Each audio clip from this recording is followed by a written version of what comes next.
La lectura de hoy corresponde a Colosenses 1, versículo 3 al 14, y es la continuación de la oración de Pablo, cuando él oraba por sus hermanos de Colosas. Una vez que el apóstol supo de la conversión y de la vida de sus hermanos, enseguida los puso en su lista de oración, intercediendo por ellos por tres cosas que vamos a mirar seguidamente. El apóstol les dice que no cesó de orar. Esto nos habla de la perseverancia que debemos tener al orar los unos por los otros. A pesar de no conocerlos personalmente, Pablo oraba continuamente y dice sin cesar. En otra versión dice: no hemos dejado de orar por ustedes. Qué enriquecedora sería mi experiencia en la oración si fuera tan constante como Pablo lo fue por sus hermanos. Esta es una lección que yo debo aprender.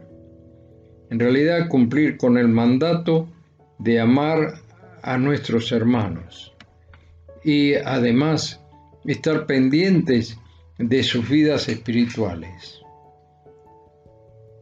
Una de las maneras más eficaces es orar por todos ellos, por nombre y apellido, si fuera necesario, como diría el apóstol Pablo en este mensaje, en esta carta.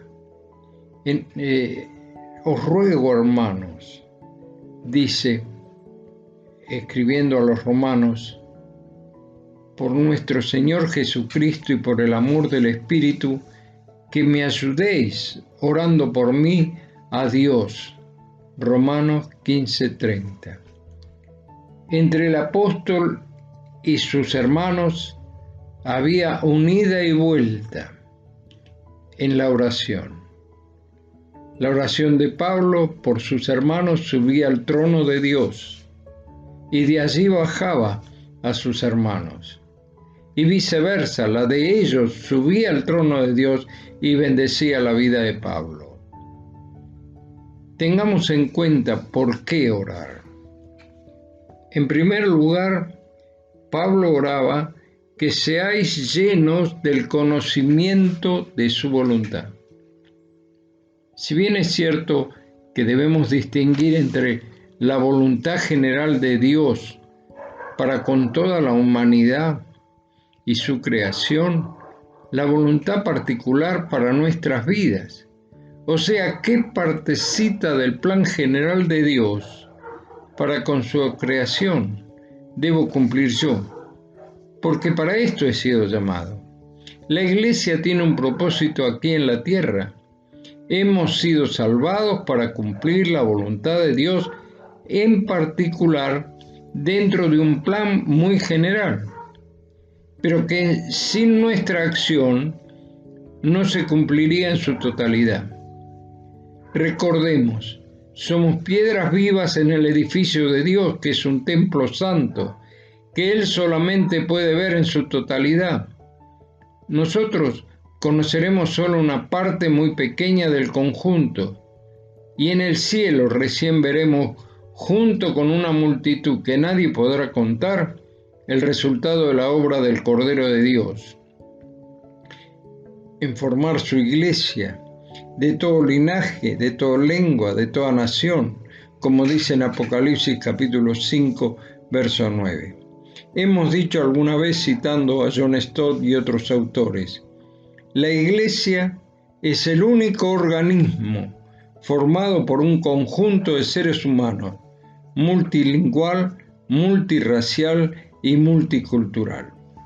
En realidad, todos los intentos mundiales políticos de crear un ente así han fracasado. Por ejemplo, las Naciones Unidas, en traer paz al mundo. En una oportunidad se promovía un idioma mundial llamado Esperanto, el mercado común europeo, etc.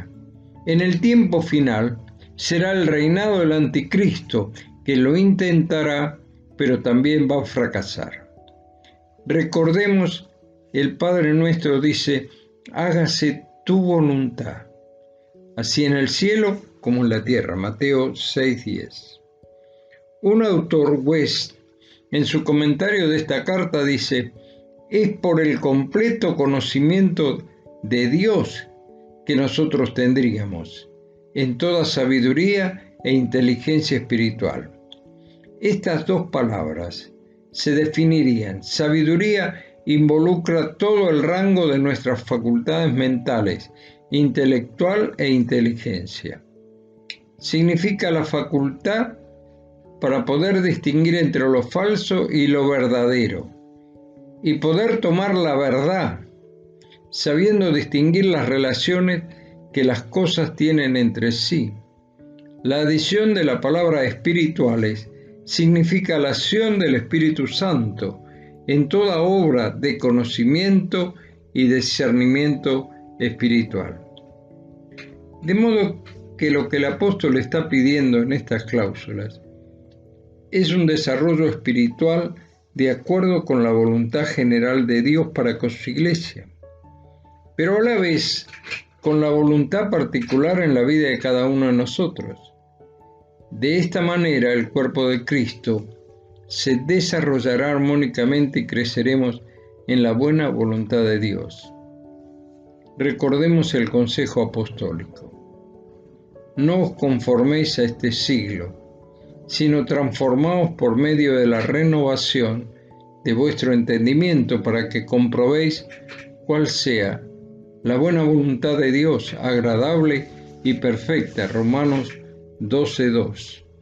En esta porción leemos que la voluntad de Dios, contrariamente a lo que la gente común opina, para mi vida y para la tuya, es buena, es agradable y es perfecta. Dios tiene un plan general para el mundo, para su iglesia, pero tiene un propósito para mi vida y tu vida. Un plan que, como vimos, es bueno, es agradable y perfecto. La pregunta que me debo hacer ahora mismo es si soy consciente de esta verdad, que como a veces oímos o decimos, es grande como una casa.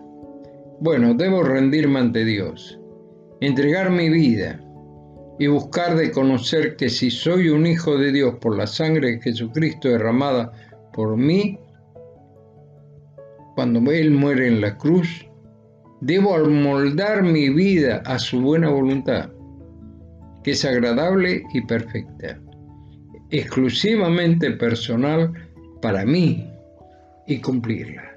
Que el Señor nos bendiga y nos ayude en este día.